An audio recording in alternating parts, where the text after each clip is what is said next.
صل علی سیدنا و مولانا محمد۔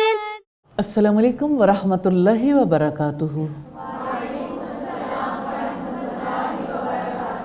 نحمدہ ونصلی علی رسولہ الکریم، اما بعد فاعوذ باللہ من الشیطان الرجیم، بسم اللہ الرحمن الرحیم۔ رب اشرح لی صدری ویسر لی امری واحلل عقدۃ من لسانی یفقہوا قولی۔ الترغیب والترہیب میں ہم نے 11 احادیث دیکھی ہیں اور 12ویں حدیث کتاب السنہ کی ہے، سنت کا بیان۔ الترغیب فی الاتباع والترہیب من الابتداع، دو چیزیں ہیں، اتباع سنت کی ترغیب اور بدعت پر وعید۔ تو یہاں ہمیں دیکھنے کی ضرورت ہے سنت کسے کہتے ہیں، بدعت کسے کہتے ہیں، اور سنت پر عمل کرنا ہمارے لیے کس اعتبار سے نفع مند ہے، کس اعتبار سے۔ لغوی اعتبار سے دیکھیں تو سنت کا مطلب ہے طریقہ، راستہ، اور اصطلاحی اعتبار سے اگر ہم دیکھیں تو ہر وہ قول اور ہر وہ فعل جو آپ صلی اللہ علیہ وسلم سے صادر ہوا، اور ہر وہ قول اور فعل جو آپ کے سامنے کیا گیا اور آپ نے اس سے روکا نہیں۔ آپ صلی اللہ علیہ وسلم نے خاموشی اختیار کی تو جس کی نسبت نبی صلی اللہ علیہ وسلم کی طرف ہے وہ سنت ہے۔ قرآن مجید اور سنت دونوں ہی دین کے پہلے سرچشمے ہیں، یعنی ہمارا جو بیسک سورس آف نالج ہے، آپ اسلام کو سیکھنا چاہتے ہیں، آپ اللہ تعالیٰ کے پسندیدہ دین کو سیکھنا چاہتے ہیں تو اللہ کی کتاب اور محمد صلی اللہ علیہ وسلم کی سنت، یہ دو بیسک سورسز آف نالج ہیں۔ تو کتاب اللہ جو ہے ہمیں یہ، یعنی قرآن مجید کو جب ہم دیکھتے ہیں تو قرآن مجید سے ہمیں شرعی قوانین کا متن ملتا ہے اور سنت اس کی تشریح ہے، اور سنت مستقل ایک ماخذ کی حیثیت رکھتی ہے۔ سنت کی اہمیت کا اندازہ اس بات سے بھی لگایا جا سکتا ہے کہ قرآن مجید میں کئی مقامات پر اللہ تعالیٰ کی اطاعت کے ساتھ محمد رسول اللہ صلی اللہ علیہ وسلم کی اطاعت کو بھی لازم قرار دیا گیا ہے۔ جیسا کہ رب العزت نے فرمایا مَن یُطِعِ الرَّسُولَ فَقَدْ اَطَاعَ اللَّهَ، جو رسول کی اطاعت کرے گا یقیناً وہ اللہ تعالیٰ کی اطاعت کرے گا، یعنی جس نے رسول کی اطاعت کی اس نے دراصل اللہ تعالیٰ ہی کی اطاعت کی، کیونکہ رسول دراصل اللہ تعالیٰ کی اطاعت کروانے کے لیے ہی آتا ہے۔ ہماری زندگی میں سنت کا بڑا دخل ہے، کیونکہ ہمیں اپنی زندگی میں سوچنا ہے، کہنا ہے، دیکھنا ہے، سننا ہے، کچھ کرنا ہے۔ فزیکلی اپنے اعضاء سے کریں، ہمارے انسانوں سے تعلقات بھی ہیں، انسانوں کے ہم پر کچھ حقوق ہیں، ہمیں ان فرائض کو ادا کرنا ہے۔ ہمیں جینے کے لیے خاندان کی بھی ضرورت ہے، ہمیں معاشرتی تعلقات بھی رکھنے ہیں، معاشرتی زندگی گزارنی ہے، اور کتنے ہی لوگ ہیں، کمانا ہے، خرچ کرنا ہے، ایک اسٹیٹ کے اندر رہنا ہے، اور اسٹیٹ کے سٹیزن ہونے کے ناطے ہمیں کس طرح سے ہر موڑ پر کیا طریقہ کار اختیار کرنا ہے۔ اللہ رب العزت نے ارشاد فرمایا لَقَدْ كَانَ لَكُمْ فِي رَسُولِ اللَّهِ أُسْوَةٌ حَسَنَةٌ، بلا شبہ یقیناً آپ کے لیے اللہ تعالیٰ کے رسول کی حیات میں بہترین نمونہ۔ تو اعمال میں سنت رسول کی موافقت کی اتنی زیادہ اہمیت ہے.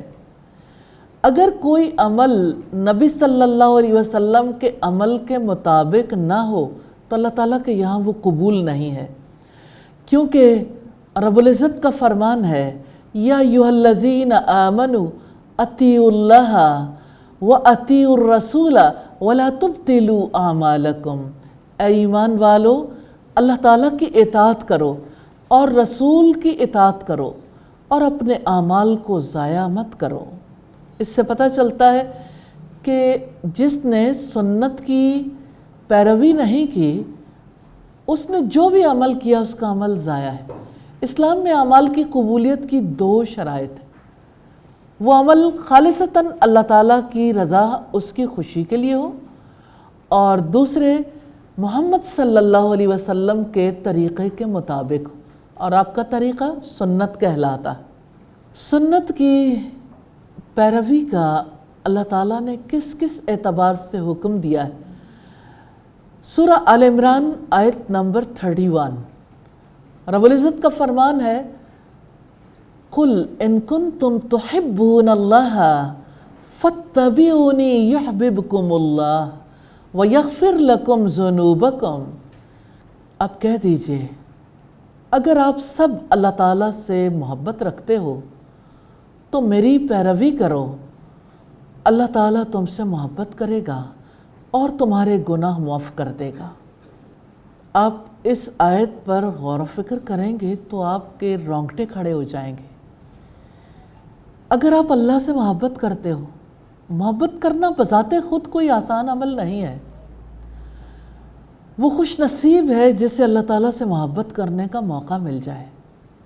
دعوے تو بہت ہوتے ہیں لیکن عمل کرنا واقعتاً مشکل ہے، حقیقتاً بہت مشکل ہے. تو جو اللہ تعالیٰ سے محبت رکھتا ہے اس کے لیے رب العزت نے فرمایا کہ آپ کہہ دیجئے فَاتَّبِعُونِی، میری پیروی کرو، میری سنت پر عمل کرو. یحببکم اللہ، تب اللہ تعالیٰ کی محبت ملے گی، تب وہ تم سے محبت کرے گا. اور ہاں دوسری بات بھی ہے وَيَغْفِرْ لَكُمْ ذُنُوبَكُمْ، اور تمہارے لیے تمہارے گناہ معاف کر دے گا.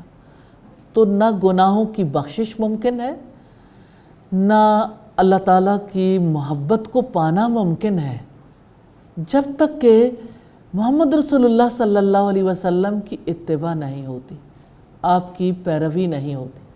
تو اللہ تعالیٰ کا حکم ہے، اور جب جہانوں کا بادشاہ حکم دے تو کوئی دلیل کام نہیں آ سکتی، کیونکہ حکم ماننا واجب ہے، فرض ہے. اللہ تعالیٰ کا حکم ماننا فرض ہے. اور کتنی بڑی خوشخبری ہے، کتنے لوگ ہیں جو زبان سے کہتے ہیں اللہ تعالیٰ غفور و رحیم ہے. کتنے ہی ہماری سوسائٹی میں گناہ کرنے والے ایسے ہیں، گناہ بھی کرتے جاتے ہیں اور کہتے ہیں اللہ تعالیٰ غفور و رحیم ہے. لیکن یہ سچ نہیں ہے کہ اللہ تعالیٰ کی رحمت گناہوں پر اصرار کرنے والوں کے لیے بھی ہو. کون ہے جو اللہ تعالیٰ کی رحمت کا مستحق ہو سکتا ہے؟ کبھی آپ نے سوچا کہ میں اللہ تعالیٰ کی رحمت کی کیسے مستحق ہو سکتی ہوں؟ ہم جب اللہ تعالیٰ کی کتاب میں دیکھتے ہیں تو اس کا جواب ہمیں ملتا ہے وَأَطِیعُوا اللَّهَ وَالرَّسُولَ، اللہ تعالیٰ کی اطاعت کرو اور رسول کی اطاعت کرو لَعَلَّكُمْ تُرْحَمُونَ، تاکہ تم پر رحم کیا جائے. آپ اللہ کی رحمت کے مستحق بننا چاہتے ہیں، اطاعت کر لیجئے اللہ تعالیٰ کی اور محمد رسول اللہ صلی اللہ علیہ وسلم کی. اور کون ہے جو دنیا میں ناکام ہونا چاہتا ہو؟ لیکن کتنے کم لوگ ہیں جو دنیا کی کامیابی کے ساتھ آخرت کی کامیابی کے بارے میں بھی سوچنا چاہیں. اور اگر دنیا کی کامیابی سوچتے ہیں تو کبھی یہ بات ذہن میں نہیں آتی کہ دنیا کی کامیابی بھی کسی چیز سے جڑی ہوئی ہے، اس کا بھی کوئی سبب ہے، اور آخرت کی کامیابی کا بھی سبب ہے۔ سورہ الاحزاب آیت نمبر 71، رب العزت کا ارشاد ہے وَمَن يُطِعِ اللَّهَ وَرَسُولَهُ، جو اللہ تعالیٰ کی اطاعت کرتا ہے اور اس کے رسول کی اطاعت کرتا ہے، فَقَدْ فَازَ فَوْزًا عَظِيمًا، تو یقیناً اس نے بہت بڑی کامیابی حاصل کر لی۔ بہت بڑی کامیابی کس وجہ سے؟ اطاعت کی وجہ سے۔ اور یہ اطاعت محض اللہ تعالیٰ کی نہیں ہے، جو اللہ تعالیٰ اور اس کے رسول کی اطاعت کرتا ہے اس نے بڑی کامیابی حاصل کر لی۔ اور پھر ہم دیکھتے ہیں کہ ہر کوئی یہ کہتا ہے کہ اللہ تعالیٰ ہدایت دے گا تبھی ہدایت ملے گی، اس میں کوئی شک نہیں، یہ بالکل سچی بات ہے۔ کتنے ہی لوگ ہیں جو اس لیے گناہ کرتے ہیں اور ہدایت کے راستے سے دور چلے جاتے ہیں کہ اللہ تعالیٰ ہمیں ہدایت نہیں دیتا، لیکن یہ نہیں سوچتے کہ اللہ تعالیٰ کیوں نہیں ہدایت دیتا۔ کیا آپ جاننا چاہیں گے کہ اللہ تعالیٰ کسی کو کیسے ہدایت دیتے ہیں؟ رب العزت کا فرمان ہے 3 لفظوں میں، وَإِن تُطِيعُوهُ تَهْتَدُوا، اگر تم نبی صلی اللہ علیہ وسلم کی اطاعت کرو گے تو ہدایت پاؤ گے۔ تو نبی صلی اللہ علیہ وسلم کی اطاعت کیے بغیر ہدایت نہیں مل سکتی۔ کیا آپ کو یقین ہے کہ اگر ہم اپنے نبی کی فرما برداری کریں گے تبھی ہدایت ملے گی؟ تو پھر کتنا زیادہ ضروری ہے محمد رسول اللہ صلی اللہ علیہ وسلم کی احادیث کو جاننا، آپ کی سنت کو جاننا، کیونکہ سنت کو جانیں گے نہیں تو عمل کیسے کریں گے؟ پھر ہدایت کیسے ملے گی؟ پھر رحمت کیسے ہوگی؟ پھر دنیا اور آخرت کی کامیابی کیسے ملے گی؟ تو ہماری تو پوری زندگی بندھی ہوئی ہے آخری نبی محمد صلی اللہ علیہ وسلم کی اطاعت کے ساتھ۔ آپ نے جو کہا ہمارے لیے ہے، آپ نے جو کیا ہمارے لیے ہے، آپ کے سامنے جو کچھ کیا گیا کہا گیا جس پر آپ نے خاموشی اختیار کی ہمارے لیے ہے۔ اور ہم ان لوگوں کے مقروض ہیں جنہوں نے محمد صلی اللہ علیہ وسلم کے اقوال کو، آپ کے افعال کو، اور جو اعمال آپ کے سامنے کیے گئے انہیں ان کی کھوج لگائی، جانچ پڑتال کی اور عین حق ہمارے تک پہنچایا، اور نبی صلی اللہ علیہ وسلم کی دعا کا مصداق بن گئے۔ اب صلی اللہ علیہ وسلم نے فرمایا اللہ تعالیٰ اس کے چہرے کو روشن کر دے جس نے میری حدیث سنی، اسے یاد رکھا اور دوسروں تک پہنچایا۔ کیا آپ چہروں کی روشنی چاہتے ہیں؟ ہاں، اس دن، ایک دن ایسا آنے والا ہے، واللہ وہ دن آئے گا، اللہ کی قسم وہ دن حق ہے، میں، آپ، پچھلے اگلے سب لوگ وہاں موجود ہوں گے۔ اس دن کچھ چہرے سیاہ ہوں گے اور کچھ چہرے روشن ہوں گے۔ چہروں کی سیاہی اور چہروں کی روشنی کس چیز کے ساتھ متعلق ہے؟ نبی صلی اللہ علیہ وسلم کی حدیث ہمیں بتاتی ہے کہ چہروں کی روشنی اپنے نبی کے اقوال، اپنے نبی کی تعلیمات کو یاد کرنے، اس پر عمل کرنے اور اس کو دوسروں تک پہنچانے سے متعلق ہے۔ لیکن جس دن وہاں اکٹھے ہوں گے نا، اس دن کتنے ہی لوگ پچھتائیں گے کہ زندگی کچھ اور کاموں میں گزار دی اور اپنے رب کی باتوں کے لیے اور اپنے رسول کی باتوں کے لیے وقت ہی نہیں نکالا۔ اس کے لیے یہ سمجھتے رہے کہ جو جان لیا اتنا کافی ہے، بس گزارا چل رہا ہے، ٹھیک ہے، ٹھیک نہیں ہے، ہمیں جواب دینا ہے۔ ہم نبی صلی اللہ علیہ وسلم کی حیات اور تعلیمات کو جاننے کے پابند ہیں، کیونکہ ہمارا کوئی عمل قبول نہیں ہونا، ایک بھی عمل۔ اچھا، آپ نماز پڑھتے ہیں، نماز ادا کرتے ہیں نا الحمدللہ۔ اگر آپ نے اپنی زندگی میں یہ نہ سوچا کہ میری نماز محمد رسول اللہ صلی اللہ علیہ وسلم جیسی ہے یا نہیں، اگر آپ نے یہ نہ سوچا، آپ نے جائزہ نہ لیا، اور آپ کی نماز میں کچھ حصہ تو اللہ کے رسول صلی اللہ علیہ وسلم کی نماز جیسا اور کچھ نہ ہو، ہر نماز خطرے میں ہے۔ We are at risk۔ ہم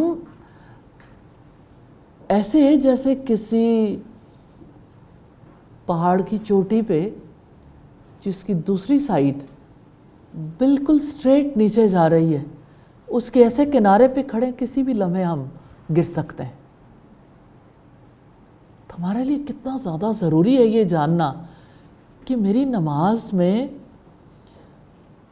ایک ایک عمل، ہاتھوں کا، باڈی کا، زبان جو کچھ کہتی ہے، اور دل کی جو کیفیت ہے، ہر ایک چیز کا محمد رسول اللہ صلی اللہ علیہ وسلم کی نماز جیسا ہونا کتنا ضروری ہے۔ اب جانتے ہیں، اور اگر نہیں جانتے تو جان لیجئے۔ محمد رسول اللہ صلی اللہ علیہ وسلم نے فرمایا، صلو کما رأیتمونی اصلی، نماز اس طرح پڑھو جیسے مجھے نماز پڑھتے دیکھتے ہو۔ تو پھر کتنا زیادہ ضروری ہے احادیث کے ذریعے سے نبی صلی اللہ علیہ وسلم کے نماز کے طریقے کو جاننا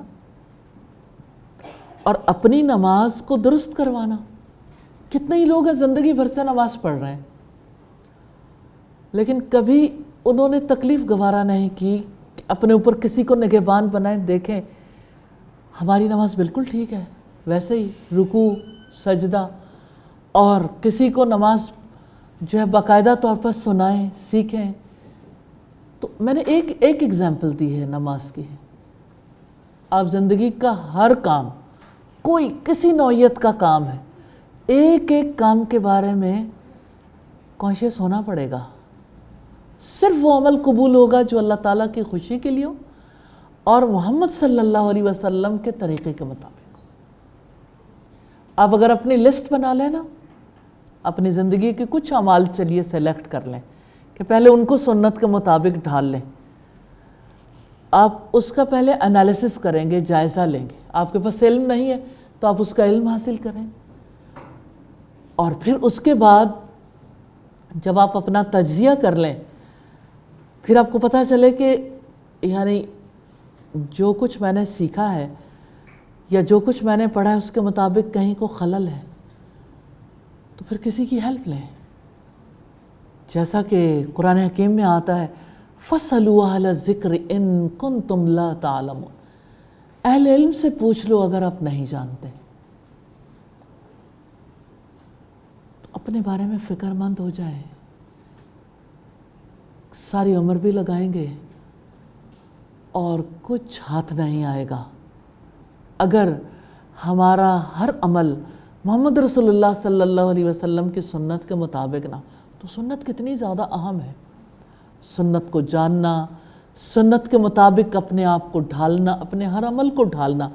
اللہ تعالی ہمیں توفیق عطا فرمائے۔ اور پھر سب سے بڑی بات ہے سنت کے بارے میں کہ سنت جنت تک لے جانے والی ہے۔ نبی صلی اللہ علیہ وسلم کا فرمان ہے، من اطاعنی دخل الجنہ، جس نے میری اطاعت کی وہ جنت میں داخل ہوگا۔ تو جو آپ نے کہا وہ سچ ہے۔ سنت وحی الہی ہے، اللہ تعالیٰ کی وحی ہے، کیونکہ رب العزت نے فرمایا وَمَا يَنْتِقُ عَنِ الْهَوَىٰ إِنْ هُوَ إِلَّا وَحْيٌ يُوحَىٰ، آپ اپنی مرضی سے لب کشائی نہیں کرتے، آپ تو وہی کچھ کہتے ہیں جو آپ کی جانب وحی کی جاتی ہے. تو آپ نے اپنی مرضی سے کچھ نہیں کہا، آپ نے وہی کچھ کہا جو اللہ تعالیٰ نے آپ کو تعلیم دی. آپ صلی اللہ علیہ وسلم کے صحابہ کرام نے یہ سوچا اور ایک دوسرے سے شیئر کیا کہ اگر ہم رسول اللہ کی زبان سے نکلنے والی ہر بات لکھتے چلے جائیں گے تو آپ کبھی غصے میں ہوتے ہیں، کبھی آپ لائٹ موڈ میں ہوتے ہیں، تو ہر بات نہیں لکھنی چاہیے. تو آپ صلی اللہ علیہ وسلم نے فرمایا اللہ کی قسم اس زبان سے حق کے سوا کچھ نہیں نکلتا، اس زبان سے حق کے سوا کچھ نہیں نکلتا. کتنے قیمتی الفاظ ہیں آپ کے، کتنی قیمتی تعلیمات ہیں. اور آپ سوچیں ہم نے اتنی بڑی دولت جو ہماری دسترس میں ہے، اس کے حصول کے لیے ہم اپنی زندگی لگانا نہیں چاہتے، وہ رغبت نہیں پاتے دلوں کے اندر. تو اللہ سے دعا کر لیں یا اللہ وہ رغبت عطا کر دے، سنت کی محبت دے دے اور ہمیں اس کی اہمیت کا احساس دلا دیجیے. ایک بڑی اہم حدیث میں آپ کے سامنے رکھنا چاہتی ہوں، صحیح الجامع صغیر کی ہے.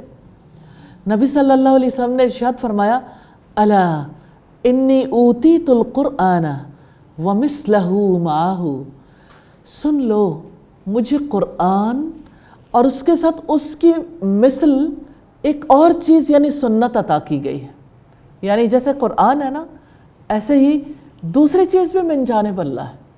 وہ آپ صلی اللہ علیہ وسلم کی اپنی جانب سے نہیں ہے، وہ بھی من جانب اللہ، اللہ تعالیٰ کی جانب سے. تو یہ سنت جو ہے یہ دین کا ماخذ ہے، بیسک سورس ہے. کیونکہ جو سنت کے مطابق عمل نہیں کرے گا اس کا عمل ریجیکٹ کر دیا جائے گا. سیدہ عائشہ سے روایت ہے، نبی صلی اللہ علیہ وسلم نے فرمایا